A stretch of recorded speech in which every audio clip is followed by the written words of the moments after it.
नमस्कार दोस्तों, आप सभी का स्वागत है आपके अपने YouTube चैनल बिहार वर्तक में।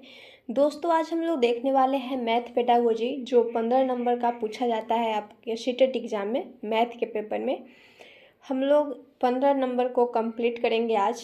और जो बनाने वाला है सॉल्यूशन वाला मैथ, उसे आप ट्राई कीजिएगा खुद से। और यहाँ पे पेडागोजी देख लीजिए, ठीक है। मैथ का पेडागोजी बहुत ही इजी होता है और समझ जाइएगा तो बिल्कुल इजी में बन जाएगा। चलिए इसी बात को आज हम लोग समझते हैं। और मैं जो आपको बताऊंगी उसी से आएगा। एनसीईआरटी पैटर्न जो बुक है उसी के आधारित मैं आपको बता रही हूँ। चलिए ध्यान से करते हैं। फर्स्ट क्वेश्चन है, आप लोग भी प्रयास कीजिए, क्वेश्चन को पहले आप देखिए और आंसर कीजिए, ठीक है। फर्स्ट नंबर क्वेश्चन है क्या, प्रारंभिक कक्षाओं में एक गणितीय अवधारणा के विकास में निर्देशों का अनुक्रम किस प्रकार किया जाना चाहिए। यानी कि आप जब प्रारंभिक कक्षा में यानी कि 1 to 5 क्लास में आप गणित की अवधारणा का विकास करना चाहते हैं तो उसमें क्या आप अनुक्रम का प्रकार दीजिएगा, ये बताना है आपको। किस तरह से बच्चे को पढ़ाइएगा इसे बताइए आप। फर्स्ट है आपका कुट है, ये फर्स्ट है चित्र बनाना। आपको क्रम में बताना है कि सबसे पहले बच्चों को क्या समझाएंगे, क्या दिखाएंगे, क्या बताएंगे, इसके बारे में बताना है आपको, ठीक है। तो सबसे पहले बच्चा को जो है आप किसी समस्या के बारे में उसको अनुभव देंगे, अनुभव प्रदान करेंगे। फिर क्या करेंगे, भाषा के माध्यम से उसे समझाएंगे। और फिर क्या करना है, चित्र बनाकर दिखाना है बच्चों को। उसके बाद प्रतीकात्मक प्रतिनिधित्व का उपयोग करना है, ठीक है। देखिए आपको किस ऑप्शन में दिख रहा है। पहले आएगा अनुभव प्रदान करना, 3 नंबर, 4, 1 और 2। आपका जो सही क्रम है वो आपका ऑप्शन बी में है। यानी कि सबसे पहले क्या करना है, बच्चों को अनुभव प्राप्त कराना है किसी समस्या के बारे में, ठीक है। जो आप गणित का सॉल्यूशन कर रहे हैं उसके बारे में सबसे पहले बच्चा को अनुभव से बताइए, ठीक है। फिर उसका क्या करना है, भाषा के माध्यम से समझाना है बच्चों को। फिर उसका चित्र बनाकर दिखाना है। फिर उसका क्या करना है, प्रतीकात्मक प्रतिनिधित्व का प्रयोग करेंगे, ओके। चलिए जिन्होंने ऑप्शन बी किया उनका सही जा रहा है, आप लोग आंसर किया कीजिए। चलिए आइए देखते हैं नेक्स्ट क्वेश्चन। रोमन अंकों का उपयोग आमतौर पर हिंदू अरबी अंकों जैसी संख्याओं के लेखन में क्यों नहीं किया जाता है, ये बताना है आपको। क्वेश्चन है, रोमन अंकों का जो प्रयोग होता है वो हिंदी अरबी अंकों जैसी संख्याओं के लेखन में प्रयोग नहीं किया जाता है। ऐसा क्यों? क्योंकि रोमन अंक जो है स्थानीय मान का नियोजन नहीं करते हैं, इसलिए इन अंकों का उपयोग करके गणना करना मुश्किल होता है, ठीक है। आपका ऑप्शन ए होगा। आप चाहेंगे तो नोट भी कर सकते हैं, इसे थोड़ा सा माइंड में रखना पड़ेगा कि रोमन अंकों का उपयोग क्यों नहीं किया जाता है हिंदू अरबी अंकों जैसी संख्याओं में, ठीक है। तो यही बात है कि रोमन अंक जो है स्थानीय मान में नियोजन नहीं करता है, इसलिए इन अंकों का उपयोग जो है गणना करना थोड़ा सा मुश्किल हो जाता है, ठीक है। नेक्स्ट क्वेश्चन देखिए, और बिल्कुल इजी वे में समझा जाएगा ताकि कोई परेशानी ना हो। थर्ड नंबर क्वेश्चन क्या है, गणित में प्रतिफल इसलिए विकसित किए गए ताकि गणित में प्रतिफल क्यों विकसित किया गया, आपसे ये क्वेश्चन पूछ रहा है। ऑप्शन देखिए क्या है। ऑप्शन, गणना के लिए बच्चों को लघु विधियां बताई जाए, ये आपका सही नहीं है। गणना के लिए बच्चों को लघु विधियां यानी कि छोटा विधि कैसे बताएंगे, उसको जब तक समझ में नहीं आ जाएगा तब तक बताना पड़ेगा बच्चा को, ठीक है। लघु विधियां से काम नहीं चलेगा। ऑप्शन बी है, विभिन्न शैक्षणिक सर्वेक्षणों में बच्चों की उपलब्धि बढ़ाई जाए, इससे भी नहीं होगा गणित के प्रतिफल विकसित करना, ऑप्शन बी से नहीं होगा। ऑप्शन सी है बच्चों द्वारा हासिल की जाने वाली कक्षावार दक्षता और कौशल को परिभाषित किया जाए। ये बिल्कुल सही है। जहाँ भी आप परिभाषित वर्ड देखिए वो बिल्कुल सही जाता है, परिभाषित। लेकिन वहीं पे देखिएगा परिभाषा, परिभाषा आपका गलत हो जाता है, लेकिन परिभाषित जो है बहुत ही अच्छा वर्ड है, ये सही जाता है हमेशा। ठीक है, यहाँ पे ऑप्शन सी क्या कहा, बच्चों द्वारा हासिल की जाने वाली कक्षावार दक्षता और कौशल को क्या करेंगे, परिभाषित करेंगे। ठीक है, आपका ऑप्शन सी जो है सबसे बेटर है। और ऑप्शन डी में क्या गलत किया कि वर्ष के अंत परीक्षा के लिए बच्चों को तैयार किया। बच्चों को जो जब आप गणित की शिक्षा दे रहे हैं या फिर किसी भी विषय का, तो उसको परीक्षा के लिए तैयार नहीं करना है। ठीक है, ये बात क्लियर हुआ। आपका थर्ड का जो आंसर होगा option C. Okay, next question देखिए, बच्चों के बीच गिनती के कौशल को विकसित करने के लिए निम्नलिखित में से कौन सा पूर्व संख्या अवधारणा के रूप में सीखने के लिए आवश्यक नहीं है। निगेटिव आपको बताना है कि बच्चा का जो पूर्व संख्या अवधारणा है उसको सीखने में कौन मदद नहीं करेगा, किसकी आवश्यकता नहीं पड़ेगी, ये बताना है आपको। तो एक एक क्या है, संगतता, इसकी ज़रूरत पड़ेगी, एक एक करके बच्चों को सिखाना है। क्रमबद्धता भी पड़ेगी। यहाँ पे है संख्या नाम यादृच्छिक रूप से पढ़ना, ये आपका जो है बच्चों को पूर्व संख्या अवधारणा के रूप में सिखाने के लिए आवश्यक नहीं है। ओके, संख्या नाम यादृच्छित करना, यादृच्छित को पढ़ना, ये नहीं होगा पूर्व संख्या अवधारणा के रूप में सीखने में। ठीक है, आपका ऑप्शन सी जो है सही हो जाएगा इस क्वेश्चन के हिसाब से, क्योंकि क्वेश्चन में निगेटिव पूछ रहा था कि कौन नहीं है, तो आपका ऑप्शन सी हो जाएगा। ठीक है, आइए देखते हैं नेक्स्ट क्वेश्चन है, गणित सीखने के संबंध में कौन सा कथन सत्य है। आपको बताना है कि गणित सीखने के संबंध में कौन सा कथन सही है। क्या ऑप्शन ए सही कह रहा है? पढ़िए, गणित सीखने के लिए एक कठिन विषय है। कठिन कुछ भी नहीं होता है। अभी तक जब तक आप प्रयास नहीं करते हैं तब तक आपको कठिन लगेगा, और प्रयास जब निरंतर करने लगेंगे तो कोई भी काम जो है वो कठिन नहीं लगेगा। तो यहाँ पे कठिन लगाकर इस सेंटेंस को गलत कर दिया। गणित सीखना कठिन नहीं है, आप प्रयास करेंगे तो सब हो जाएगा। ठीक है, और ऑप्शन बी है, आमतौर पर लड़कियां गणित में कमज़ोर होती है। ऐसा कहाँ देखने को मिलता है भाई? लड़कियां तो गणित में तेज होती है, लड़के भी तेज होते हैं। कोई एक को आप नहीं कह सकते हैं कि लड़का कमज़ोर है या फिर लड़की कमज़ोर है, ये पक्षपात वाली भावना आ जाएगी।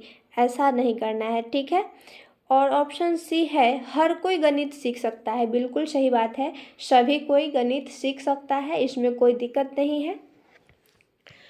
ऑप्शन डी है, गणित केवल कठोर अभ्यास से सीखा जा सकता है। ऐसा नहीं है कि आप जब कड़ी मेहनत करेंगे तभी गणित सीख पाएंगे। कठोर अभ्यास की ज़रूरत नहीं है, इसे इजी वे में भी सीखा जा सकता है। ठीक है, आपका ऑप्शन सी जो है वो सही जा रहा है। आपको इस बात को ध्यान रखना होगा, अगर क्वेश्चन पॉजिटिव पूछ रहा है यानी कि क्वेश्चन में कोई निगेटिव बात नहीं कहा गया है, तो आपको आंसर भी पॉजिटिव मानना पड़ेगा। ठीक है, नहीं तो गलत हो जाएगा। कभी भी आप मन में निगेटिव भावना ना रखें। निगेटिव भावना रखेंगे तो क्वेश्चन भी आपका निगेटिव में चला जाएगा। ठीक है, पॉजिटिव बच्चे के प्रति क्या, बच्चों को किस चीज़ से फ़ायदा हो रहा है, बच्चा का हर हमेशा फ़ायदा ही करना है, नुकसान नहीं पहुंचाना है। ठीक है, इस बात को अगर आप समझ जाते हैं और शब्द का अर्थ जान लेते हैं तो क्वेश्चन जो है इजी वे में सॉल्व हो जाएगा। ओके, आइए देखते हैं नेक्स्ट। 6 नंबर है, संख्याओं के संदर्भ में प्राथमिक कक्षा के बच्चे, अर्थात वे बच्चे जिनकी आयु जो है 8 से 9 वर्ष की है। ठीक है, निम्नलिखित में से किस समुच्चय में प्रवीण है। आपको बताना है कि एक बच्चा जो है 8 से 9 वर्ष का है, उसको आप संख्या के संदर्भ में बता रहे हैं, तो किस तरह से बताएंगे। एक क्रम में किस तरह से बताएंगे इसे ही आपको बताना है, ठीक है। आपका आंसर जो होगा पंक्तिबद्धता, फिर वर्गीकरण, फिर प्रतिवर्त्यता, ठीक है। आपका ऑप्शन डी सही होगा। अनुपातिक विवेचन जो है, अनुपात बच्चों को नहीं पढ़ाना है 1 to 5 में, इस बात को ध्यान देना है, ठीक है। और 8 या 9 ईयर्स का जो बच्चा है वो 1 to 5 के बीच में ही रहेगा, ओके। चलिए आइए देखते हैं नेक्स्ट क्वेश्चन। आकृतियों के निम्नलिखित पहलुओं में से किसका प्राथमिक स्तर से कोई संबंध नहीं है, यानी कि इसमें से कौन सी आकृति है जो 1 to 5 क्लास के बच्चे को, यानी प्राथमिक स्तर के बच्चे को नहीं पढ़ाना है, वो संबंधित नहीं है, ये आपको बताना है। आप चाहेंगे तो नोट भी कर सकते हैं। 1 to 5 क्लास के बच्चे को कौन नहीं पढ़ाना होता है, ठीक है। कौन नहीं पढ़ाना है 1 to 5 क्लास के बच्चा का, उतना उसके पास समझ विकसित नहीं होता है कि वो समझ पाएगा, ठीक है। और आप चाहेंगे नोट करना तो नोट कर सकते हैं कि 1 to 5 क्लास का बच्चा को क्या पढ़ाना है, प्रतिरूप यानी कि पैटर्न पढ़ाना है, सममिति पढ़ाना है, चौपर भी पढ़ाना है, ठीक है। लेकिन कौन जो है आपको नहीं पढ़ाना है, इस क्वेश्चन के हिसाब से आपका जो आंसर हो रहा है ऑप्शन बी, ओके। आइए देखते हैं नेक्स्ट। राष्ट्रीय पाठ्यचर्या की रूपरेखा 2005 के अनुसार प्राथमिक स्तर पर गणित शिक्षण का उद्देश्य निम्नलिखित में से कौन सा नहीं है। आपको फिर निगेटिव बताना है। क्वेश्चन निगेटिव बोला तो आपको ऑप्शन भी निगेटिव चूज करना पड़ेगा। 2005 NCF 2005 के अनुसार आपको बताना है कि गणित शिक्षण का जो उद्देश्य है वो कौन सा नहीं है। यहाँ पे ऑप्शन है गणित में उच्चतर और अमूर्त पढ़ाई की तैयारी करना। अमूर्त यानी कि जो सामने में न हो, ठीक है। तो जब बच्चा 1 to 5 में रहेगा, यानी कि प्राइमरी स्कूल में रहेगा, तो बच्चा जो है अमूर्त चीज़ को नहीं समझ पाएगा। आप बच्चे को अमूर्त तरीके से नहीं पढ़ाएंगे, ठीक है। अगर पढ़ाते हैं तो बच्चा नहीं समझ पाएगा। यही जो है NCF 2005 के अनुसार यही जो बात कहा ऑप्शन ए में कि गणित में उच्चतर और अमूर्त पढ़ाई की तैयारी करना, ये आपका गलत है, ओके। आपका आंसर मिल गया, ऑप्शन ए सही होगा। और ऑप्शन बी सही कहा है कि गणित को बच्चों की ज़िंदगी के अनुभव का भाग बनाना, बिल्कुल सही बात है। 2005 के अनुसार ये आपको कहा गया है कि बच्चा को जब आप गणित पढ़ाएं तो गणित जो होना चाहिए बच्चों की ज़िंदगी के अनुभव का एक भाग होना चाहिए, ओके। ऑप्शन सी है समस्या समाधान और समस्या प्रस्तुत करने के कौशल को प्रोत्साहित करना, बिल्कुल सही बात है। अगर समस्या समाधान करते हैं और समस्या को प्रस्तुत करने की कौशल को जब आप प्रोत्साहित करते हैं तो बच्चों में जागृति उत्पन्न होगी, ठीक है। ऑप्शन डी है तर्क संगत विचारों को प्रोत्साहित करना, बिल्कुल सही बात है। जब बच्चा तर्क करेगा क्वेश्चन के ऊपर तो उसको विचारों को क्या करना है, प्रोत्साहित करना है। इस क्वेश्चन के अनुसार आपका आंसर ए हो रहा है, देख लीजिए, ठीक है। आइए देखते हैं नेक्स्ट क्वेश्चन। गणित में भयभीत होने और उनमें असफल होने के लिए निम्नलिखित में से किसे एक कारण नहीं माना जा सकता, यानी कि कोई विद्यार्थी है जो गणित से डरा हुआ है और उसमें असफल हो जा रहा है, तो इसमें से कौन सा कारक है जो नहीं माना जाएगा, ये बताना है आपको। तो यहाँ पे जो देख रहे हैं ऑप्शन डी लैंगिक भेद, लैंगिक भेद से यहाँ पे कोई मायने मतलब नहीं है, यानी कि लैंगिक कहने का अर्थ हो गया लिंग, यानी कि लड़का या लड़की, इससे कोई मतलब नहीं। लड़का भी फेल हो सकता है, लड़की भी फेल हो सकती है, ठीक है, अगर वह भयभीत है तो, ओके। यहाँ पे कक्ष के अनुभव है, इसे माना जा सकता है कि बच्चा जो है गणित से डरा हुआ है इसलिए वो असफल हो रहा है। प्रतीकात्मक संकेत को भी माना जा सकता है और गणित की संरचना को भी माना जा सकता है, ठीक है। यहाँ पे आपका इस क्वेश्चन के अनुसार आपका आंसर डी हो रहा है, लैंगिक भेद, ओके। आइए देखते हैं नेक्स्ट क्वेश्चन। गणित में त्रुटियां का एक महत्वपूर्ण भूमिका है, यह कथन है यहाँ पे क्वेश्चन को समझ लीजिए कि कह रहा है क्वेश्चन, गणित में त्रुटियाँ, यानी कि गणित में अगर आप गलती कर रहे हैं तो यह एक महत्वपूर्ण भूमिका है। यह कथन क्या है बताना है आपको।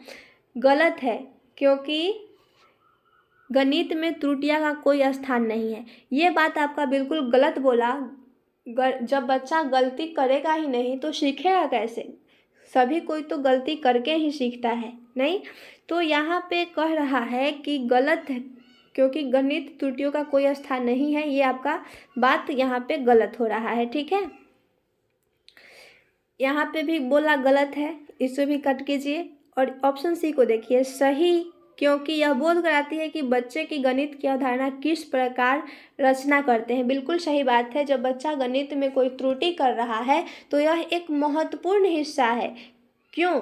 क्योंकि यह बोध कराता है कि बच्चा जो है गणित की अवधारणा को किस प्रकार स्थान करता है, ठीक है, किस प्रकार रचना करता है। ओके। और यहाँ पे है ऑप्शन डी में कह रहा है सही है, क्योंकि ये विद्यार्थियों को उनके प्राप्तांकों के विषय में फीडबैक देती है। यहाँ पे प्राप्तांक अंक वाला बात करें ना, वो गलत जाता है, ठीक है। यहाँ पे ये गलत गया, ए बी डी आपका गलत है। आपका ऑप्शन सी जो है सही है, ठीक है। चलिए आइए देखते हैं नेक्स्ट। गणित संरचना उल्लेख करता है। गणित संरचना क्या उल्लेख करता है ये आपको बताना है। गणित संरचना जो है गणितीय विचारों को सहमति और संगठित करने की दक्षता है। ओके। गणित संरचना किसका उल्लेख करता है? गणित विचारों को समाहित और संगठित करने की दक्षता को। ओके, इस बात को ध्यान दीजिएगा। आइए देखते हैं नेक्स्ट क्वेश्चन। यहाँ पे आपको सीखना ये है कि क्वेश्चन को कैसे सॉल्व किया जाता है, ठीक है, कैसे समझकर सॉल्व किया जाता है क्वेश्चन को, यही आपको देखना है। और यहाँ से आपको क्वेश्चन जरूर पूछे जाएंगे मैथ पेडागोजी में। आइए देखते हैं नेक्स्ट। राष्ट्रीय पाठचर्या रूपरेखा 2005 के अनुसार प्राथमिक विद्यालयों में गणित पढ़ाने का मुख्य उद्देश्य निम्नलिखित में से कौन सा नहीं है। यहाँ पे निगेटिव पूछा कि कौन सा नहीं है, इसे आप बताइए। ऑप्शन ए है बच्चों की सोच विचार की प्रक्रिया को गणितीय रूप देना। ये तो बात सही है। 2005 के अनुसार, एनसीएफ 2005 के अनुसार ये बात गणित में कहा गया है कि बच्चे की जो सोच विचार है उसकी प्रक्रिया को गणितीय रूप देना है, ठीक है। बच्चों के संदर्भ में गणित का वर्णन करना बिल्कुल सही बात है। संदर्भ वाला जब भी बात आए ऑप्शन में वो सही जाता है। आप नोट करना चाहेंगे तो नोट कर लीजिए, संदर्भ वाला बात बिल्कुल सही होता है। ऑप्शन सी है समस्या समाधान के कौशल को बढ़ाना। ये भी बिल्कुल सही है, समस्या समाधान के कौशल को बढ़ाना है। और ऑप्शन डी है गणित में उच्चतर पढ़ाई की तैयारी करना। उच्चतर पढ़ाई की तैयारी नहीं करना है, उसे सीखना है, ठीक है। उच्चतर अंक लाने के लिए या फिर उच्चतर पढ़ाई करने के लिए ये आपका गलत जाता है। आप चाहेंगे तो नोट कर सकते हैं। उच्चतर तैयारी, पढ़ाई की तैयारी नहीं करनी है, उसे सीखना है। ओके, तो यही है आपका ऑप्शन डी, जो कि एनसीएफ 2005 के अनुसार प्राथमिक विद्यालयों में इसका उल्लेख नहीं किया गया है। ओके, आइए देखते हैं नेक्स्ट क्वेश्चन है प्राथमिक स्तर पर गणित की पाठ्यपुस्तकों को सबसे अधिक महत्वपूर्ण विशेषता निम्नलिखित में से कौन सी है।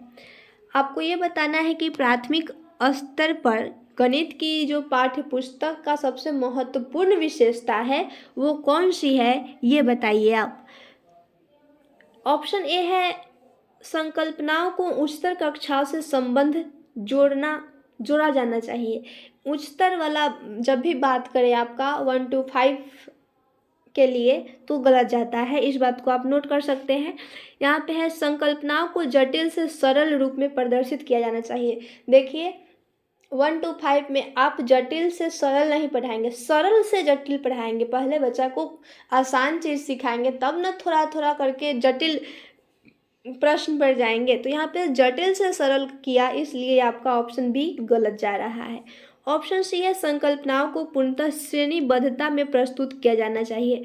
तो श्रेणीबद्धता जो है 1 to 5 के लिए इतना महत्वपूर्ण नहीं है, वो भी संकल्पनाओं को पूर्णतः यानी पूरी तरह से, ये आपका उतना सही नहीं जाएगा। ऑप्शन डी है, संकल्पनाओं को मूर्त से अमूर्त रूप में प्रस्तुत किया जाना चाहिए। बिल्कुल सही बात है। 1 to 5 का जो बच्चा होता है वो किसी चीज़ को देखकर वो समझ पाता है, यानी कि मूर्त, यानी कि प्रत्यक्ष रूप से आप उसे अप्रत्यक्ष रूप में ले जाएंगे तो बच्चा आसानी से सीख पाएगा। ठीक है, आपका ऑप्शन डी जो है वो सबसे सही आंसर है। आइए देखते हैं नेक्स्ट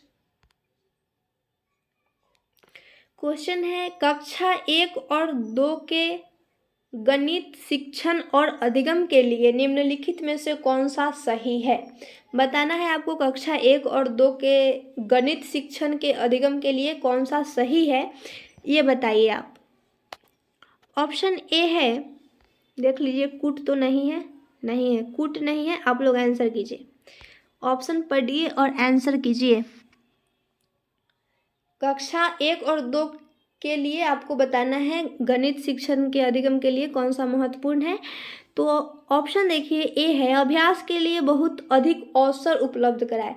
बच्चा को बहुत अभ्यास के लिए बहुत अधिक अवसर जो है उपलब्ध नहीं कराना है, ये आपका गलत जा रहा है। ऑप्शन बी है, कक्षा 1 और 2 में केवल गणित के मौखिक प्रश्नों को कराया जाए।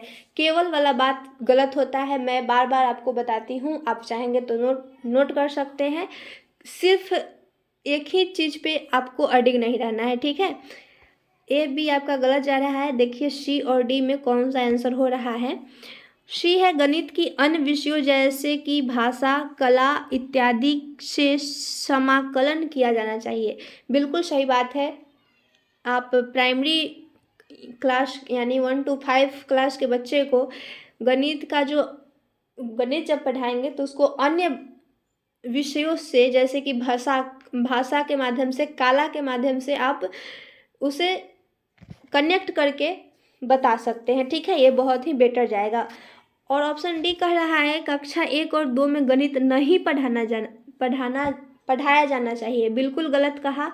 कक्षा 1 और 2 में गणित पढ़ाना है 1 to 5 क्लास के बच्चे को, लेकिन किस तरह से पढ़ाना है यहाँ पे ध्यान दीजिए। गणित विषयों के अन्य विषय जैसे कि भाषा, कला इत्यादि समकालन करके आप पढ़ा सकते हैं, ओके। जिन्होंने ऑप्शन सी किया उनका सही जा रहा है। चलिए आइए देखते हैं नेक्स्ट क्वेश्चन है, चौथी क्लास के विद्यार्थियों के लिए अधिगम उद्देश्य दिया गया है। विद्यार्थी दशमलव वाली दो संख्याओं की जो दशमलव के स्थान तक है को क्रम में रखने और उनकी तुलना करने की योग्यता रखता है। यह अधिगम का उद्देश्य उल्लेख करता है। क्वेश्चन को समझिए। क्वेश्चन कह रहा है, चौथी कक्षा की विद्यार्थी जो है एक अधिगम उद्देश्य दिया गया है, ठीक है। विद्यार्थी दशमलव वाली दो संख्याओं की जो दशमलव के स्थान तक है वो क्रम रखने और उनकी तुलना करने की योग्यता रखता है। यह अधिगम का उद्देश्य क्या उल्लेखित करता है? तो आपका ऑप्शन डी जो है वो सही होगा विषयात्मक ध्येय, ओके। ये सब आपका गलत है, विषयात्मक ध्येय आपका सही हो जाएगा। आइए देखते हैं नेक्स्ट क्वेश्चन। कक्षा 2 के कुछ विद्यार्थियों को हासिल वाले 2 अंकों की संख्याओं के जोड़ में कठिनाई का सामना करना पड़ता है। इस समस्या का क्या हल है ये बताइए आप। अगर जब भी बात करें हासिल वाला जोड़ या फिर घटाव, कुछ भी 2 अंकों की संख्या को जोड़ में जब कठिनाई होगा तो वो जो जाएगा पूर्ण समूहीकरण की प्रक्रिया की समझ का अभाव, ओके। आप चाहेंगे तो नोट कर लीजिए कि हासिल वाले जोड़ में अगर आप कठिनाई कर रहा है बच्चा तो उसका आंसर क्या होगा? पूर्ण समूहीकरण की प्रक्रिया को समझ का अभाव। आप नोट कर लीजिए, ओके। स्क्रीनशॉट ले लीजिए एक बार और नोट कर लीजिएगा। चलिए आइए देखते हैं नेक्स्ट क्वेश्चन है, प्राथमिक स्तर पर गणित की अच्छी पाठ्यपुस्तक के लिए निम्नलिखित में से कौन सी विशेषता महत्वपूर्ण है? क्वेश्चन आपका पॉजिटिव है, आंसर भी आपको पॉजिटिव खोजना है। क्या महत्वपूर्ण हो सकता है एक 1 to 5 क्लास के विद्यार्थी को गणित की अच्छी पाठ्य पुस्तक के लिए बताइए।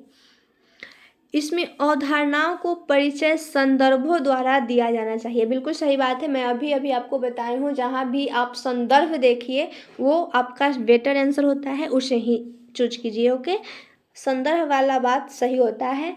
तो 1 to 5 क्लास में जो गणित की बुक होनी चाहिए उसमें अवधारणाओं को परिचय संदर्भ द्वारा दिया जाना चाहिए। ओके, इस बात को समझ गए। यहाँ पे केवल है गलत है, यहाँ पे आकर्षक है गलत है, बड़ी मोटी और बड़ी होनी चाहिए ये कोई विशेषता नहीं है। चलिए आइए देखते हैं नेक्स्ट क्वेश्चन है आपका, गणित की कक्षा में संप्रेषण का उल्लेख किस क्षमता का विकास करना है। गणित कक्षा में अगर संप्रेषण का उल्लेख जो है वो किस क्षमता का विकास करता है ये बताना है आपको।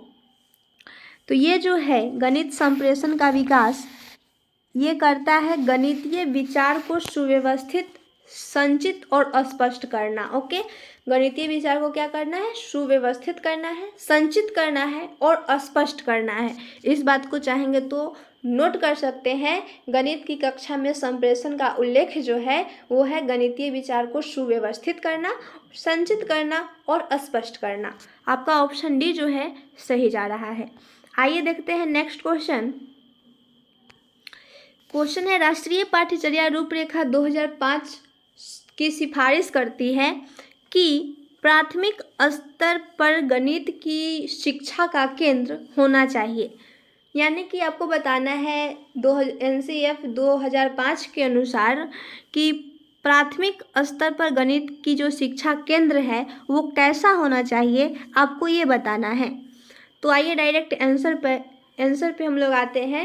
राष्ट्रीय पाठ्यचर्या रूपरेखा 2005 के अनुसार प्राथमिक स्तर का जो गणित शिक्षा केंद्र होना चाहिए वो होना चाहिए कक्ष में की गई पढ़ाई को विद्यार्थियों के दैनिक जीवन से जोड़ने में सहायता करे। दैनिक जीवन वाला जब भी बात है, विद्यार्थी का दैनिक जीवन वाला जब भी बात करे वो आपका बिल्कुल सही आंसर जाता है। ओके, यहाँ पे आइए देख लेते हैं क्या निगेटिव पॉजिटिव से बन रहा है। यहाँ पे उच्चतर कह रहा है इसलिए गलत हो जाएगा। अमूर्त विचार नहीं करना है 1 to 5 क्लास के बच्चे में। और यहाँ पे कह रहा है मानदंड, ये आपका गलत जाता है। ठीक है, आपका ऑप्शन सी जो है सबसे बेटर है, आपका ऑप्शन सी सही होगा। और एक बात आप ध्यान में रख लीजिए या फिर कहीं नोट भी कर लीजिए, जहाँ भी दैनिक जीवन वाला बात करे यानी विद्यार्थी के दैनिक जीवन वाला बात, वो आपका सही होगा ऑप्शन। ओके, नेक्स्ट क्वेश्चन देखिए, निम्नलिखित में से कौन सी संख्या की समझ का महत्वपूर्ण पहलू नहीं है। निगेटिव बताना है, नहीं लगा दिया यहाँ पे। कौन सा पहलू नहीं है, ऑप्शन देखिए, पंक्तिबद्धता, गणना, अंक लिखना या फिर संरक्षण। बताइए कौन सा महत्वपूर्ण पहलू नहीं है, तो वो है आपका संरक्षण। इस क्वेश्चन के हिसाब से आपका आंसर जो हो रहा है संरक्षण। बच्चा जो है पंक्तिबद्धता करेगा, गणना भी कर लेगा, अंक भी लिख लेगा, लेकिन संरक्षण जो है ये कोई महत्वपूर्ण भूमिका नहीं है गणित के लिए। ओके, आइए देखते हैं नेक्स्ट क्वेश्चन, निम्नलिखित में से कौन सा प्राथमिक स्तर पर गणित शिक्षण का पाठ्यचर्या अपेक्षाओं के साथ मेल नहीं खाता है। फिर निगेटिव पूछा आपसे, इस बात को तो जरूर ध्यान दीजिएगा। कितने बच्चे ऐसे होते हैं जो क्वेश्चन को पढ़ते हैं और ऑप्शन को देखते हैं, जो उनको सही लगता है ऑप्शन उन्हीं को टिक कर देते हैं, बस उनका गलत हो जाता है। पहले देखना है कि क्वेश्चन क्या कह रहा है, निगेटिव है या पॉजिटिव, उसके हिसाब से आपको आंसर खोजना पड़ेगा। अगर क्वेश्चन पॉजिटिव रहेगा तो आंसर भी आपको पॉजिटिव देना है। अगर निगेटिव क्वेश्चन पूछ रहा है तो आपका आंसर भी क्या होगा, निगेटिव होगा। तो यहाँ पे निगेटिव पूछा, आप निगेटिव क्वेश्चन को देखिए कौन है निगेटिव। ऑप्शन ए पढ़िए, मानक परिकलन प्रणाली से संख्या संबंधी संक्रियाओं के करने में भाषा और प्रतीक चिन्हों का विकास। ये आपका सही है। परिकलन प्रणाली के संख्या संबंधी संक्रियाओं का जो भाषा और प्रतीक चिन्ह का विकास है वो होना चाहिए। ठीक है, ऑप्शन बी है, भिन्न को पूर्ण अंश पूर्ण के अंश के रूप में प्रदर्शित करना तथा सरल भिन्नों को व्यवस्थित करना, ये भी आपका सही है 1, 2, 5 के लिए। ये सब बच्चा को बताना है। दैनिक जीवन वाला मैं आपको बताई हूँ, जहाँ भी देखिए वो सही जाता है। और ऑप्शन सी है वर्गीकृत आंकड़ों को निरूपण का विश्लेषण करना तथा निष्कर्ष निकालना। विश्लेषण नहीं करना है, विश्लेषण शब्द 1, 2, 5 के लिए गलत जाता है, आप नोट कर सकते हैं। आइए देखिए नेक्स्ट क्वेश्चन 22 नंबर क्वेश्चन क्या है, गणित की शिक्षा का मुख्य ध्येय क्या है। ध्येय यानी उद्देश्य, यानी कि गणित की शिक्षा का मुख्य उद्देश्य क्या है, आपको ये बताना है। तो गणित की शिक्षा का जो मुख्य उद्देश्य है वो है बच्चों की गणितीय प्रतिभाओं का विकास करना। ठीक है, ये आपका ऑप्शन ए सही हो जाएगा। ऑप्शन बी कह रहा है ज्यामितीय, तो ज्यामितीय के प्रमेय और उनके प्रमाणों का स्वतंत्र रूप से सृजन करना, ये आपका गणित की शिक्षा का मुख्य ध्येय नहीं है। विद्यार्थियों को गणित समझने में सहायता करना, ये भी उतना बेटर नहीं है। उपयोगी क्षमताओं को विकसित करना, ये भी उतना बेटर नहीं है। आपका ऑप्शन ए जो है वो सबसे ज़्यादा सही लग रहा है, ऑप्शन ए को आप कीजिए। ठीक है, गणित की शिक्षा का मूल लिखकर आप लिख सकते हैं क्या, बच्चों की गणितीय प्रतिभाओं को विकास करना। ठीक है, आइए देखिए नेक्स्ट क्वेश्चन, एक शिक्षिका गणित के संप्रत्ययों को सिखाते हुए खोजपरक उपागम का उपयोग करती है, विद्यार्थियों की व्यवहारिक क्षमताओं का उपयोग करती है और उन्हें चर्चा में शामिल करती है। वह इस युक्ति का प्रयोग किस लिए करती है, यानी कि एक शिक्षिका है जो संप्रत्ययों को सिखाते हुए खोजपरक उपागम का उपयोग करती है। ठीक है, और बच्चों का जो व्यवहारिक क्षमता है उनका भी उपयोग करती है और उन्हें जो चर्चा हो रहा है सामूहिक चर्चा उसमें शामिल भी करती है। शिक्षिका जब ये कर रही है, इस युक्ति का प्रयोग किस लिए कर रही है, ये आपको बताना है। ऑप्शन देखिए और आंसर कीजिए। ऑप्शन ए है गणित शिक्षण के संकीर्ण उद्देश्य की प्राप्ति, ये सही नहीं लग रहा है उतना, आगे पढ़िए। गणित शिक्षण के उच्चतर उद्देश्य की प्राप्ति, उच्चतर उद्देश्य की प्राप्ति के लिए ऐसा नहीं करना है। और ऑप्शन सी है विद्यार्थियों में व्यवहारिक क्षमताओं के विकास के लिए, ये भी नहीं है उतना सही। यहाँ पे क्या कह रहा है, ऑप्शन डी एक निश्चित प्रकार की सोच व तार्किकता विकसित करने के लिए, बिल्कुल सही बात है। जब आप बच्चों को चर्चा में शामिल करेंगे तो उसमें तार्किक का जो विकास है, यानी तर्क करने का जो विकास है वो बढ़ेगा। ठीक है, आपका ऑप्शन डी जो है सही जा रहा है। आइए देखिए नेक्स्ट क्वेश्चन, नेक्स्ट है आपका क्वेश्चन, पढ़िए और आंसर कीजिए आप। क्वेश्चन है, एक शिक्षिका कक्षा 5 की शैलजा से एक आकृति के परिमाप के बारे में पूछती है। ठीक है, क्या कहा, एक शिक्षिका जो है अपने कक्षा 5 की विद्यार्थी शैलजा है उसके परिमाप के बारे में पूछती है। वह शैलजा के उसके हल को अपने शब्दों में बताने को कहती है। ठीक है, शब्द में बताने के लिए कह रही है शिक्षिका कि कैसे सॉल्व की, ये बताओ शब्द में। लेकिन शैलजा जो है इस समस्या का हल करने में सक्षम थी, यानी कि अगर आप उसे क्वेश्चन देते ज्यामिति का परिमाप, आकृति के परिमाप वाले, तो उसे वो सॉल्व कर सकती थी कॉपी पेन पे, लेकिन उसकी व्याख्या करने में वो सक्षम नहीं थी, यानी वो व्याख्या का मुंह से ही ना करेगी बोलकर, तो व्याख्या करने में वे सक्षम नहीं हुई। ठीक है, यह शैलजा का निम्न विशेषता किसे प्रदर्शित करती है, ये बताना है आपको। सीधा सीधा ये क्वेश्चन कहा कि शैलजा जो है क्वेश्चन को लिखित रूप में हल कर सकती थी लेकिन मौखिक रूप में उसे व्याख्या नहीं कर सकती थी, तो ये किस विशेषता को प्रदर्शित कर रहा है ये आपको बताना है। निम्न स्तरीय भाषा प्रवीणता और उच्च स्तरीय गणितीय प्रवीणता, बिल्कुल सही बात है। निम्न स्तरीय, निम्न यानी कि आप कमज़ोर, उसकी भाषा प्रवीणता जो थी, यानी कि व्याख्या करने में जब वो सक्षम नहीं थी तो उसकी भाषा प्रवीणता क्या थी, निम्न थी, और उसकी गणितीय प्रवीणता जो थी वो उच्च थी। ठीक है, आपका ऑप्शन ए सही हो जाएगा। आइए देखिए नेक्स्ट और लास्ट क्वेश्चन, आज का लास्ट क्वेश्चन देख लीजिए 25 नंबर। और अच्छा लग रहा होगा तो अपने फ्रेंड्स में एक बार शेयर कर दीजिए और नए होंगे तो सब्सक्राइब कर लीजिए। ओके, क्वेश्चन देखिए क्या है। गणित की पाठ्य पुस्तक में विभिन्न प्रकरणों में खंड अभ्यास समय को समावेशित करने का उद्देश्य क्या है।